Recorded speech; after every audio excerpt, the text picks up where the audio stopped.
Fáilte arás go cót san áit agus mé ag déanamh lá taisteal ar bád, bus, taxi agus bád eile go dtí mo ceann scríbe Lean Cowey. Fáilte go Lean Cowey!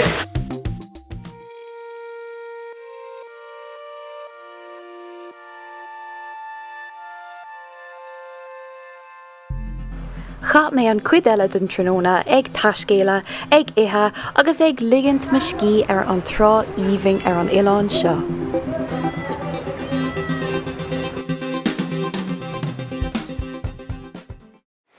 Díomh ar mad an gacéine, tá mé an seo i gomh le chara Anna agus tá mí ag buint tríle os bricfásta tradiisiúnta seo I rótaí canai agus siar atá gceist ná rótaí tá sé cosú leis an rótaí ón India agus curry dá haithségant an vegetation. Neadidir sé an céad uair gúnaid ag buint tríle as ród mar seo don bricfásta ag bricfásta tradiisiúnta ón Mhalaeisia é seo. Agus cumála sin tá taobh a going agus sin té agus baine atá curtha le chéile mar seo so crothíonn sé sais bubbles agus mar sin agus tá sé go háanta.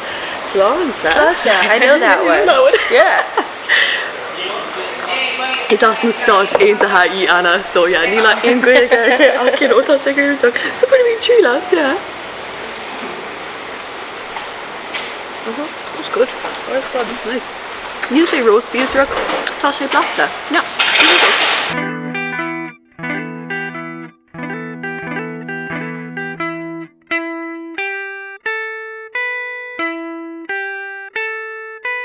Inúmh táimid ag tógáil Sky Cab go dtí an bar don Téalainn anseo in Lean Cowey.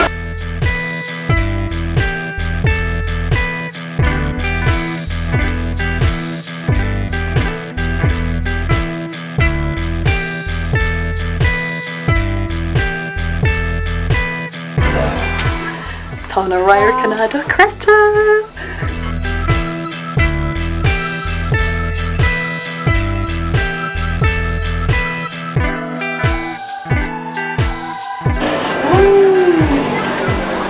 Táimid an seo.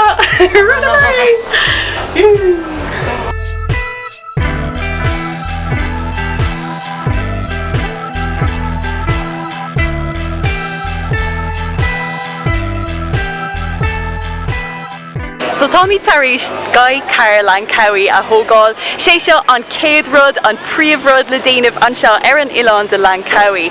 Agus sé seo an glúisteán cábla is fuide an ceann amháin ar domhan. Agus tógann sé le 5 nóiméad dé chun teacht anseo agus tá sé anna ard mátá agla ort ribh ordanna. Beidir nach bhfuil sé dite ach na rair canán seo is fiú é. Tá sé costas a cuma, cosíonn sé 85 ringgit so sin like €7 ach ag an am céine párthas atá a gríonn seo párthas I bhealach Lean Cowey go háling ar fad. Haidú bheith cuairmach leis an aimseán seo cuma. Tuis go bhfuil an méid sin scamal ann, tuis go bhfuil míad cóord sin go bhfuil scamal agus go dagan na scamal anna go hantápaigh. Ach imíonn siad go hantápaigh cuma, so tá sé green vernis buchas le dia ag bhí uring fannacht ar feadh uairclaigh chun é sin chun an scamal a bheith imethe. Ach tá sé fós an sin beganin. Tá sé go háling though. So, near Cormain or Hamachar Nuad, show you Anna. Agus Anna, would you like to say a few things about yourself? Yeah, hey, I'm Anna. I'm from the US and we met a few days ago and we've been traveling together and it's been great. I also have a YouTube channel. It's under Anna Harfley if you look that up. And I've been traveling for 7 months in Europe and Southeast Asia. And I'll be traveling for a year, so yeah. You have to follow along, you know, see what a year of travel looks like. Tuis go bhfuilm nish ag caiisiú le gcóir caiiciseach amháin, so caiigh tú féachas ar bliain nó 7 mí agus cad a féachann sé sin.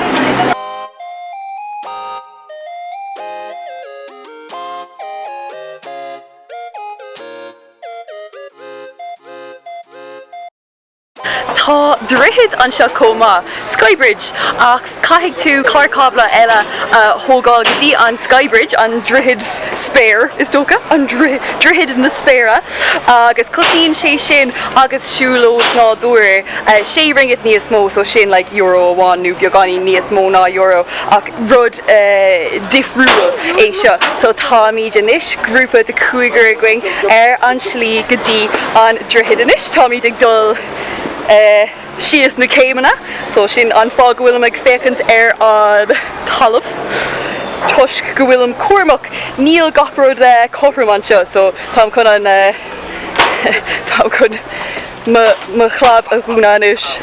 So tá míid ar an siúlóid nádúir inis agus tá cúpla cuairtha ann an nádúir agus an tíreolaíocht atá a gcuin anseo.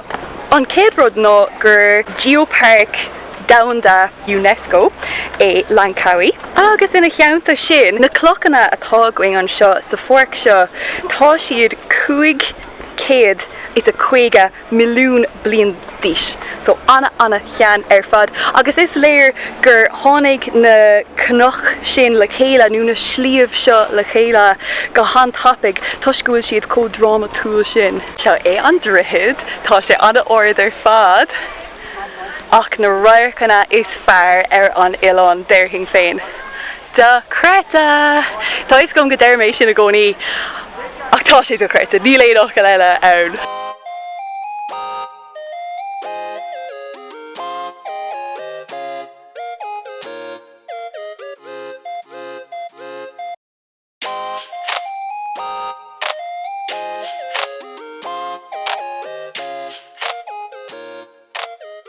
So Tommy's inis ag ceantas na trána is go tíonta anseo in Langkawi. Seo an áit ina bhfuil anna cuid is na brúna hóige, na hóstáin agus mar sinnde agus seo trá Téalainn. Agus tá sé go nóthach tá anna cuid ar siúil anseo is féidir leat sportna isca agus mar sinnde a dhéanamh anseo ach fécinn sé go híomhing.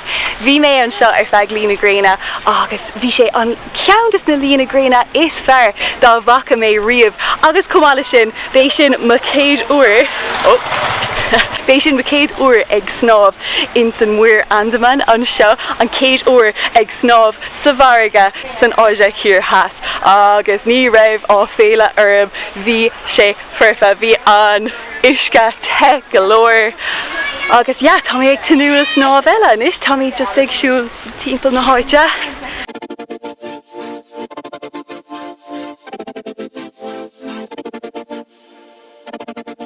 Tá na deochanna anna láidir an seo caithfidh mé ará sláiste.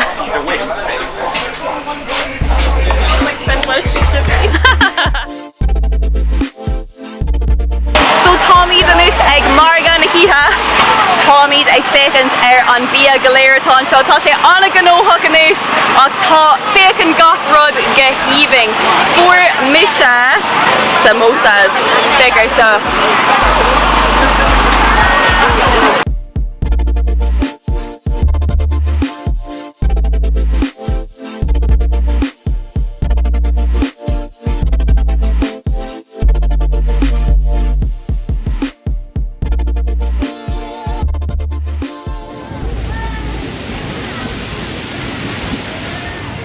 Ní léon rud níos fearr ná snámh ar maidin tarlum.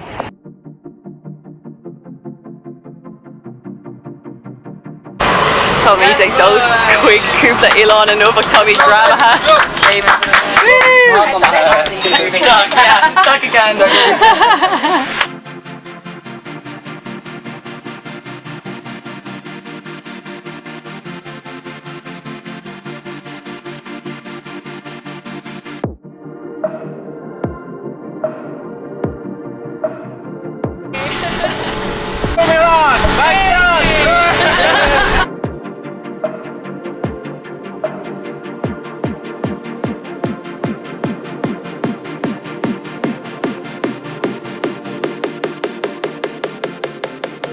Tommy Dinish ag park náisiúnta anseo Téalainn as Lang Cowie a rís agus tá sé go híoming ar fad. Támid ag loch éigent dar banam maiden rud éigent, loch maiden rud éigent agus is féidir at snáb a dhéanamh anseo. Támid anseo le uairclaig tá tros ar siúla going in nuamh, tros le trí stopanna. Ar ceann amháin támid ag tuairpí den uller agus an gácín eile támid ag snáb ar Téalainn éigent agus rinne mar siúlód áling tríd an park náisiúnta seo agus an istá sé an den snáb.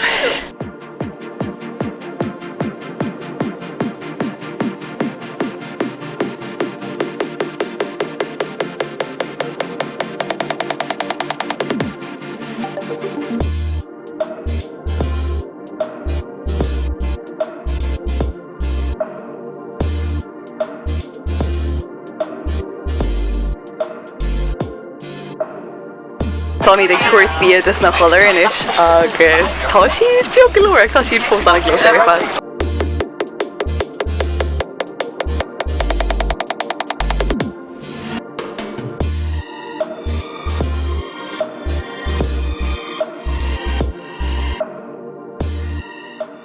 Támid inis ag an stop déirnach seo é an trá ar Téalainn eile tá sé go híoming ach tá choréalaigh anseo tá an tríide sais íseal faoi láthair so nílas a going an féidirling snáb a dhéanamh agus dúirt an troirí comá go bhfuil barracuda típ le háise so nádar an bhfuil míad in éon rud a dhéanamh támid anseo le uairclaig agus tócha gúil sé go chun ar scíalaigh an dorénos. Fécinn sé ar an drá seo go bhfuil an trá í féin déanta as choréalaigh tá annachcuid píosa anseo a bhaineann le choréalaigh agus tá textúr sais difriúla comá tá sé sa múl ach tá sé beáín dachar chun siúlar níl sé bád sin mar a bhécann sé ach fós na roichan anseo.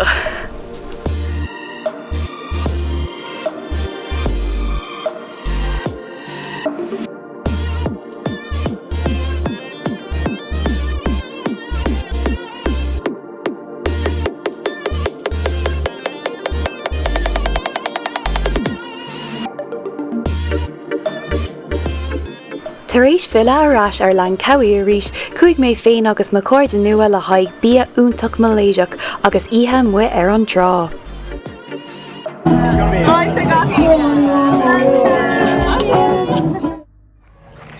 Bhfuil gacúine sin é tá chuid amán seo in Lang Cowie críoch na hainis for réir tá mé cósásta leis an Téalainn seo is sus áling é ó na carracha agus mar sinnde is féidir leat anna chuid snáb a dhéanamh agus a bheith ag lí ar an trá ach ag an aim céine tá anna chuid tros a thóir an seo ach ag an aim céine is fiú é sin comá mar tá sé anna éasca chun cáirde a dhéanamh agus mar sinnde má tá tú ag techt an seo caiigh tú an Skybridge a dhéanamh caiigh tú dul go dtí na hasna ní raibh an taime gom cinine sin dhéanamh agus in áíra caiigh tú ceire lá nó ceire ihe fannacht an seo mar níl an seo ach ar feadh trí ihe agus ní lóéis sin for réir so caiigh mé techt ar nas agus go dtí an chéadá eile slán libh.